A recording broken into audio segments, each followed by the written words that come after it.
अस्सलाम वालेकुम dear students, welcome back to my YouTube channel VU study world. आज हम MGT 402 का लेक्चर नंबर 24 डिस्कस करने जा रहे हैं, जो कि प्रोसेस कॉस्टिंग सिस्टम का एक कंटिन्यू पार्ट है, जिसमें आज हम एक प्रॉब्लम क्वेश्चन को देखेंगे जो कि closing balance of work in process से रिलेटेड है।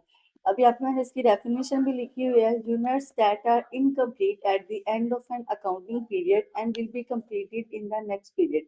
यानी closing balance of work in process में क्या होता है कि जो यूनिट्स अभी इनकम्प्लीट होते हैं और उसको हम अगले फेज में यानी अगले पीरियड में उसको हम क्या करेंगे, कंप्लीट करेंगे। अब इसको प्रॉब्लम क्वेश्चन को हम सॉल्व करते हैं और इसमें सारे कॉन्सेप्ट्स हम देखते हैं कि जब क्लोजिंग बैलेंस ऑफ वर्क हमारे पास हो तो हम उसको कैसे सॉल्व करते हैं। सबसे पहले आपको मैं ये क्वेश्चन अब इजी वे में बताती हूँ कि इस क्वेश्चन में क्या हो रहा है। पहले इस क्वेश्चन में ओपनिंग वर्किंग प्रोसेस भी दिया हुआ है और क्लोजिंग वर्किंग प्रोसेस भी दिया हुआ है। मतलब कि प्रोडक्शन पीरियड के स्टार्ट पर कुछ यूनिट्स ऑलरेडी कंप्लीट है, उनको हम क्या बोलते हैं, ओपनिंग वर्किंग प्रोसेस, जो कि 200 यूनिट्स यहाँ पे दिए गए हैं। अब फिर कंपनी ने न्यू यूनिट्स प्रोसेस में ऐड किए जो कि 800 यूनिट्स हैं। तो इस तरह हमारे पास टोटल 1000 यूनिट्स में से 700 यूनिट्स कंप्लीट होकर ट्रांसफर आउट हो गए हैं, और जो 300 यूनिट्स हैं अभी इनकम्प्लीट है, वो हमारी क्या है, क्लोजिंग वर्किंग प्रोसेस है। अब हमारे पास प्रॉब्लम इसमें यह है कि हमारे पास जो टोटल प्रोडक्शन कॉस्ट आई है हमारे पास, जो कि 47,000 है, उसको हमने डिवाइड करना है किसमें, कंप्लीटेड यूनिट्स की कॉस्ट में, जो नेक्स्ट डिपार्टमेंट को ट्रांसफर होंगी, और जो क्लोजिंग वर्किंग प्रोसेस की कॉस्ट है, जो नेक्स्ट पीरियड में उसको हम कंप्लीट करेंगे। अब इस कॉस्ट कैलकुलेशन के लिए हमारे पास दो मेथड यूज होते हैं, जो कि वेटेड एवरेज मेथड है और फीफो मेथड है। अब यहाँ पे देखें, यहाँ पे cost incurred on opening working process के ओपनिंग वर्किंग प्रोसेस ने कितनी कॉस्ट इंक्योर्ड की है वो सारी यहाँ पे लिखी गई है। और इस तरह cost incurred on units put in the process, जो प्रोसेस में अभी यूनिट्स हैं उनकी कितनी कॉस्ट आएगी, ये सारी यहाँ पे बताएगी। तो टोटल हमारे पास 47,000 कॉस्ट आएगी। अब यहाँ पे देखेंगे कि आप उसका परसेंटेज क्राइटेरिया भी बताया हुआ है कि जो मटेरियल है वो 100% कंप्लीट है, डायरेक्ट मटेरियल, और इसी तरह जो 75% लेबर डायरेक्ट लेबर है, और इस units of closing working process में 100% कंप्लीटेड है as per material and 50% direct labour. ये सारा कुछ हमें बताया गया, इसको हम यूज करके क्या करते हैं, अपने इक्विवेलेंट यूनिट्स हम निकालते हैं। अब सबसे पहले हमें रिक्वायर्ड किया है यहाँ पे, compute equivalent units produce and per unit cost to prepare cost of production report of process one under weighted average method and FIFO method. यानी हमें दोनों मेथड से इसको सोल्व करना है, कि वेटेड एवरेज से भी सोल्व करना है और फीफो से भी। इन दोनों का कंसेप्ट हमने बहुत अच्छे से देखा था लास्ट लेक्चर में भी, कि दोनों को कैसे सोल्व करते हैं। अब इसका सोल्यूशन देखते हैं। सबसे पहले क्योंकि उन्होंने हमें इक्विवेलेंट यूनिट्स पर यूज करने के लिए कहा है, तो इसके बाद हम सबसे पहले स्टेप यही करेंगे। इससे पहले भी जो पहले स्टेप्स होते हैं उसमें हमने क्वांटिटी को पहले काउंट करना होता है कि कितने यूनिट्स आए हैं, कोस्ट को करना है। तो वो सारा ऑलरेडी उन्होंने हमें खुद ही करके यहाँ पे दिया हुआ है। ये देखिए कितना कोस्टिंग क्योर हुई है, और इतनी क्वांटिटी के यूनिट्स इतने आए थे और इतने हमने प्रोड्यूस कर लिए। अब यहाँ पर हमने सबसे पहले देखेंगे इक्विवेलेंट यूनिट्स जो प्रोड्यूस हुए हैं वो हमने निकालने हैं। अब इसको वेटेड एवरेज मेथड के मुताबिक निकालने हैं। अब वेटेड एवरेज मेथड हमारे पास क्या होता है, इसका कंसेप्ट थोड़ा सा दोबारा समझ लें कि वेटेड एवरेज मेथड में हम क्या करते हैं कि जो करंट पीरियड को और क्लोजिंग वर्किंग प्रोसेस को क्या करते हैं, कंबाइन कर देते हैं। ठीक है, इसमें हम क्या करते हैं कि जो क्लोजिंग वर्किंग प्रोसेस को हम सेपरेट से नहीं कर निकालते। अब इसका फार्मूला मैंने यहाँ पे लिखा हुआ है, equivalent units is equal to completed units plus closing working process equivalent units. अगर जो लास्ट सेक्शन में हमने देखा था उसमें ओपनिंग वर्किंग प्रोसेस हमारे पास थे ना, तो हमने उसको ऐड किया था कंप्लीटेड यूनिट्स के साथ। इसमें ऐड करके दोनों को कंबाइन करके फिर आगे उसके ऊपर जो उसकी पर कॉस्ट निकाल यूनिट पर कॉस्ट निकालते हैं हम, और उसके बाद उसके ऊपर कॉस्ट एक्यूमुलेशन देखेंगे, फिर हम कॉस्ट को डिवाइड कर देते हैं। अब सबसे पहले यहाँ पे फार्मूला लिखा हुआ है, पहले हमने कंप्लीटेड यूनिट्स के लिए इतना मटेरियल यूज हुआ है, क्लोजिंग वर्किंग प्रोसेस के जो मटेरियल यूज करके इतने यूनिट्स प्रोड्यूस हुए, तो टोटल हमारे पास कितने इक्विवेलेंट यूनिट्स आ गए, 1000। इसी तरह यहाँ पर लेबर के लिए जो कंप्लीटेड यूनिट्स है उसके ऊपर 700 यूनिट्स आए हैं, और इसी तरह जो क्लोजिंग वर्किंग प्रोसेस में थे उसका क्राइटेरिया हमें दिया हुआ था 50%, उसको हमने लगाकर यहाँ पे 850 यूनिट्स 150 यूनिट्स आए, जो उनको ऐड किया हमारे पास, तो 850 आ गया। इसी तरह फैक्ट्री ओवरहेड का भी हमने निकाल लिया। तो यहाँ पे क्लोज, अब यहाँ पे वेटेड एवरेज मेथड क्योंकि यूज हो रहा है, तो यहाँ पे क्या होता है, कंप्लीटेड यूनिट्स और वर्किंग प्रोसेस यूनिट्स को हम दोनों को क्या कर रहे हैं, हम ऐड कर रहे हैं। ये आपने याद रखना है मेन पॉइंट। इसके बाद यहाँ पे पर यूनिट कॉस्ट कैलकुलेशन है हमारे पास, तो ये भी हम वेटेड एवरेज मेथड के लिए निकाल रहे हैं। इसका फॉर्मूला वही सेम रहेगा। इसमें हम क्या करेंगे, टोटल को उसको हम डिवाइड करेंगे इक्विवेलेंट यूनिट से जो हमने यहाँ पे निकाले, कि मटेरियल के लिए 1000 यूनिट्स आए थे हमारे पास, उसको हमने डिवाइड कर दिया। लेबर की जो कॉस्ट है 26,000, 12,000, 9,000 हमें क्वेश्चन में प्रोवाइड है। यहाँ पे देखिए हमें दी गई है ये सारी कॉस्ट। अब चूंकि ये वेटेड एवरेज मेथड है तो यहाँ पे देखिए कि डायरेक्ट मटेरियल जो वर्क ओपनिंग वर्किंग प्रोसेस में हो रहा है, जो कॉस्टिंग क्योर यूनिट पर प्रोसेस में हो रहा है हमारे पास, इन दोनों की कॉस्ट को ऐड किया हुआ है। यहाँ पर देखिए 20,000 को 6,000 में ऐड किया तो टोटल कॉस्ट हमारे लिए डायरेक्ट मटेरियल के लिए कितनी बन गई, 26,000। तो वही हमने यहाँ पर यूज किया है।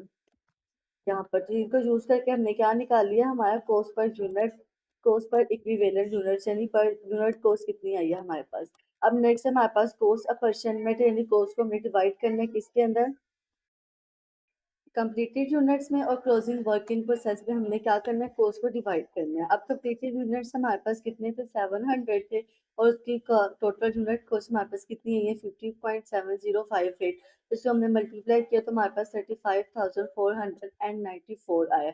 इसी तरह जो वर्किंग प्रोसेस में अब हमारे पास है, इसमें क्या होता है कि अब क्लोजिंग वर्किंग प्रोसेस की हर कॉस्ट एलिमेंट अलग कैलकुलेट होती है, मटेरियल के लिए अलग, लेबर के लिए अलग और फैक्ट्री ओवरहेड के लिए अलग हम कैलकुलेट करते हैं, लास्ट में उनको ऐड कर देते हैं। तो ये अलग कैलकुलेट की सबसे पास ये 11,506 है हमारे पास, इन दोनों को हमने ऐड किया तो टोटल कॉस्ट हमारे पास कितनी आई है, 47,000, जो कि हमने शुरू में बताई गई थी कि 47,000, इसको हमने डिवाइड कर दिया कंप्लीटिंग यूनिट्स के अंदर और क्लोजिंग वर्किंग प्रोसेस के अंदर।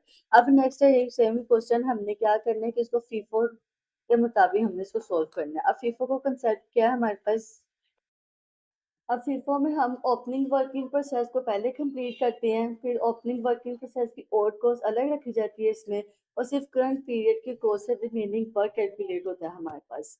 ठीक है, तो इसका फार्मूला मैंने यहाँ पे लिखा हुआ है कि इसकी जो इक्विवेलेंट यूनिट्स है उसमें हम पहले ओपनिंग वर्किंग प्रोसेस का जो रिमेनिंग वर्क है वो हम कंप्लीट करते हैं, फिर यूनिट स्टार्टेड एंड कंप्लीटेड जो हमने किए हैं उसको हम ऐड करते हैं, और closing working process equivalent units वो भी हम अलग से कैलकुलेट करते हैं। अब यहाँ पे देखने हैं कि सबसे पहले ओपनिंग वर्किंग प्रोसेस उन्होंने मटेरियल के लिए अलग से निकाला हुआ है, लेबर के लिए और फैक्ट्री ओवरहेड के लिए अलग से निकाला हुआ है। इसी तरह completed units of current period के अलग से निकाले हुए हैं, क्लोजिंग प्रोसेस ऑफ कंप्लीशन के लिए अलग से निकाले हुए, और लास्ट में इनको क्या किया हुआ है, इनको टोटल किया हुआ है सबको, जैसे मैंने इक्विवेलेंट यूनिट्स के यहाँ पे फार्मूला बता दिया। अब यहाँ पे मैं आपको फीफो और वेटेड एवरेज मेथड का ना एक कंपैरिजन करके बता देती हूँ ताकि आपको कंफ्यूजन ना हो। अब वेटेड एवरेज मेथड में हम क्या करते हैं, इसमें हम ओपनिंग वर्किंग प्रोसेस को इग्नोर कर देते हैं और मान लेते हैं कि ओपनिंग वर्किंग प्रोसेस और करंट पीरियड दोनों मिक्स हो गए हैं। यही तो हमने पढ़ा हुआ है ना कि उन दोनों को हम ऐड कर लेते हैं। तो इसका जो इक्विवेलेंट यूनिट्स आता है ना उसमें हम कंप्लीटेड यूनिट्स और क्लोजिंग वर्किंग प्रोसेस के सिर्फ इक्विवेलेंट यूनिट्स निकालते हैं। ठीक है, जैसे हमने पीछे निकाला भी था। लेकिन फीफो में क्या होता है कि फीफो में हम ओपनिंग वर्किंग प्रोसेस को सेपरेट ट्रीट करती है, क्योंकि फीफो का कंसेप्ट है कि जो काम पहले स्टार्ट हुआ था वो पहले कंप्लीट होगा, इसलिए हम सिर्फ remaining work of opening working process count करते हैं। अब इसका फार्मूला क्या होता है हमारे पास, equivalent units opening working process का रिमेनिंग जो वर्क है हमारे पास वो हम निकालेंगे, फिर उसमें हम जो यूनिट स्टार्टेड हैं जो कंप्लीटेड हो गया वो हम अलग से निकालेंगे, और जो closing working process equivalent units है उसको हम अलग से निकालेंगे और फिर इन तीनों को ऐड कर देंगे। यानी कि ओपनिंग वर्किंग प्रोसेस का जो काम पहले ही कंप्लीट था उसको काउंट नहीं करते, सिर्फ जो काम बाकी था उसको काउंट करते हैं हम। करंट पीरियड में जो नए यूनिट्स कंप्लीट हुए हैं उनको ऐड करते हैं, और जो क्लोजिंग वर्किंग प्रोसेस था इनकम्प्लीट वर्क ऐड करते हैं हम। तो ये आपने इसका कंसेप्ट याद रखना है फीफो का। ठीक है, अब यहाँ पर हमने ये इसके इक्विवेलेंट यूनिट्स निकाल लिए हैं, इसके बाद हम कॉस्ट पर यूनिट निकालेंगे फीफो के लिए। वही हम करेंगे, हमें टोटल कॉस्ट को क्या करना है, डिवाइड करना है यूनिट्स के ऊपर। अब यहाँ पर देखिए आपने एक बात नोट की होगी, अब यहाँ पे टोटल कॉस्ट 20,000 बताई गई मटेरियल के लिए, क्योंकि ये अब आपने इस बात को याद रखना है कि फीफो मेथड में हम सिर्फ करंट पीरियड के कॉस्ट को यूज करते हैं, इसलिए मटेरियल के लिए 20,000 और लेबर के लिए 10,000 और 8,000 उसके लिए लिया गया है। यानी ओपनिंग वर्किंग प्रोसेस की जो ओल्ड कॉस्ट है ना वो ऑलरेडी सेपरेट रेट होती है। ठीक है, उसको हम ये मान के चलते हैं कि इसमें सिर्फ हमने करंट पीरियड की कॉस्ट को ही क्या करना है, यूज करना है। लेकिन वेटेड एवरेज मेथड में क्या होता था कि इसमें ओपनिंग वर्किंग प्रोसेस की कॉस्ट और करंट पीरियड की कॉस्ट को हम कंबाइन कर देते हैं। इसी जो मटेरियल होता है हमारे पास, मटेरियल की जैसे कॉस्ट है वो 26,000 की हमारे पास, जो मैंने आपको पीछे बताई दी है। तो यहाँ पे ये बात आपने याद रखनी है, ये डिफरेंस था। अब हमने इसके कॉस्ट पर यूनिट निकालनी है फीफो के लिए। इस तरह हम कॉस्ट अपॉर्शनमेंट करेंगे कि हम इसको क्या करेंगे, अब कॉस्ट को डिवाइड करेंगे। पहले जो ओपनिंग वर्किंग प्रोसेस था, कॉस्ट ऑलरेडी इंक्लूड हो चुकी थी हमारे पास इतनी, और जो डायरेक्ट मटेरियल अब इतना और लगा है हमारे पास, फैक्ट्री ओवरहेड इतना और लगा है, तो हमारे पास ओपनिंग वर्किंग प्रोसेस का जो रिमेनिंग काम रह गया था वो कितने में हुआ है, वो इतने में हुआ है। इसी तरह कॉस्ट ऑफ कंप्लीटेड यूनिट्स की कॉस्ट यहाँ पे बताई गई है कि जो यूनिट्स कंप्लीट हो गए थे हमारे पास, उसकी कॉस्ट कितनी आई है। उसकी कॉस्ट हमारे पास ये 25,000 आई है। अब नेक्स्ट हमारे पास है क्लोजिंग वर्किंग प्रोसेस में हमारे पास कितनी कॉस्ट है। मटेरियल के लिए हमने निकाली है अलग से, लेबर के लिए अलग से निकाली है, फैक्ट्री ओवरहेड के लिए अलग से निकाली है, तो हमारे पास ये कितनी आई है, 11,375। और इन तीनों को अगर हम ऐड करेंगे तो हमारे पास क्या आ गया, 47,000, जो कि टोटल कॉस्ट थी हमें बताई गई थी क्वेश्चन के अंदर ही। तो इसको हमने क्या कर दिया, तीनों में डिवाइड कर दिया। इसमें अब ये फीफो मेथड है, तो इसमें ओपनिंग वर्किंग प्रोसेस का जो रिमेनिंग काम है उसमें भी हमने इसको कॉस्ट को बता दी कि कितनी हमारी लगी थी रिमेनिंग काम के लिए। अब नेक्स्ट हमारे पास जो क्वेश्चन नंबर 2 है, इसका कॉन्सेप्ट मैं आपको बता रही हूँ, सेम ऐसे ही सॉल्व होना है जैसे हमने प्रॉब्लम क्वेश्चन को 1 को देखा है। अब ये आप खुद से सॉल्व करेंगे, बस इसका कॉन्सेप्ट मैं आपको बता देती हूँ। अब इस क्वेश्चन में मिनीसो मैन्युफैक्चरिंग यूनिट के पास स्टार्टिंग में 2000 यूनिट्स ओपनिंग वर्किंग प्रोसेस में है। अब इन यूनिट्स में मटेरियल 100% कंप्लीट है, और कन्वर्जन कॉस्ट और मतलब जो लेबर है और फैक्ट्री ओवरहेड है वो 50% कंप्लीट है। अब पीरियड के दौरान कंपनी ने 16,000 न्यू यूनिट्स प्रोसेस में ऐड किए हैं, जिसमें से 14,800 यूनिट्स है ना वो कंप्लीट होकर ट्रांसफर आउट हो गए हैं, और 3,200 जो यूनिट्स हैं वो क्लोजिंग वर्किंग प्रोसेस में रह गए हैं। अब क्लोजिंग वर्किंग प्रोसेस में मटेरियल 100% कंप्लीट है हमारे पास, और कन्वर्जन कॉस्ट 25% कंप्लीट है हमारे पास यहाँ पर। इसी तरह जो ओपनिंग वर्किंग प्रोसेस की कॉस्ट है वो 30,400 है, और करंट पीरियड की कॉस्ट हमारे पास कितनी आई है यहाँ पर। यहाँ पे देखिएगा डायरेक्ट मटेरियल की कॉस्ट हमारे पास इतनी है, डायरेक्ट लेबर की इतनी है, और ये हमारे पास ओपनिंग वर्किंग प्रोसेस की यहाँ पे कॉस्ट बताई गई है ना, तो ये कितनी है हमारे पास आई है, 30,400 आई है। इस तरह जो ड्यूरिंग द करंट पीरियड हमारे पास कॉस्ट कितनी आई है, ये 30 यहाँ पे 3,19,360 आई है, और जो ऐड किया हमारे पास जो टोटल कॉस्ट हमारे पास आ गई है। अब यहाँ पे हमने दो ही मेथड यूज करने हैं, फीफो का और वेटेड एवरेज मेथड हमने यूज करना है इन्वेंट्री कॉस्टिंग के लिए। यहाँ पे सेम वही स्टेप्स है, सबसे पहले हम इक्विवेलेंट यूनिट्स निकालेंगे, ये आपने निकालने हैं। इस तरह फीफो के लिए इक्विवेलेंट यूनिट्स यहाँ पे पहले वेटेड के लिए निकाले हैं, और यहाँ पे इन्होंने फीफो के लिए निकालनी है इक्विवेलेंट प्रोडक्शन यूनिट्स। इस तरह पर यूनिट कैलकुलेशन की है वेटेड एवरेज के लिए, और फीफो के लिए सारा साथ साथ ही कर लिया है। इस तरह कोर्स अपॉर्चनमेंट हमने पहले निकाली है वेटेड के लिए, और फिर नेक्स्ट हमारे पास यहाँ पे होगी फीफो मेथड के लिए, जिसमें हम अलग से करते हैं, पहले ओपनिंग वर्किंग प्रोसेस का जो रिमेनिंग काम रहता है उसको करते हैं, फिर कॉस्ट ऑफ कंप्लीटिंग यूनिट्स को करते हैं, फिर क्लोजिंग वर्किंग प्रोसेस को अलग से कैलकुलेट कॉस्ट हम क्या करते हैं, अपॉर्चनमेंट करते हैं, कॉस्ट को हम डिवाइड करते हैं इन तीनों में। तो दैट्स ऑल फॉर टुडे। अब इंशाल्लाह नेक्स्ट हम 25 लेक्चर को कल डिस्कस करेंगे। अगर आपसे क्वेश्चन नहीं सॉल्व होगा या किसी की पॉइंट पर कोई प्रॉब्लम हो तो मुझे कमेंट कीजिएगा, इंशाल्लाह मैं रिप्लाई करूंगी। और टिल देन गाइस, अल्लाह हाफिज़। मेरे लेक्चर्स अगर आपको पसंद आ रहे हैं तो लाइक शेयर और सब्सक्राइब जरूर कीजिएगा।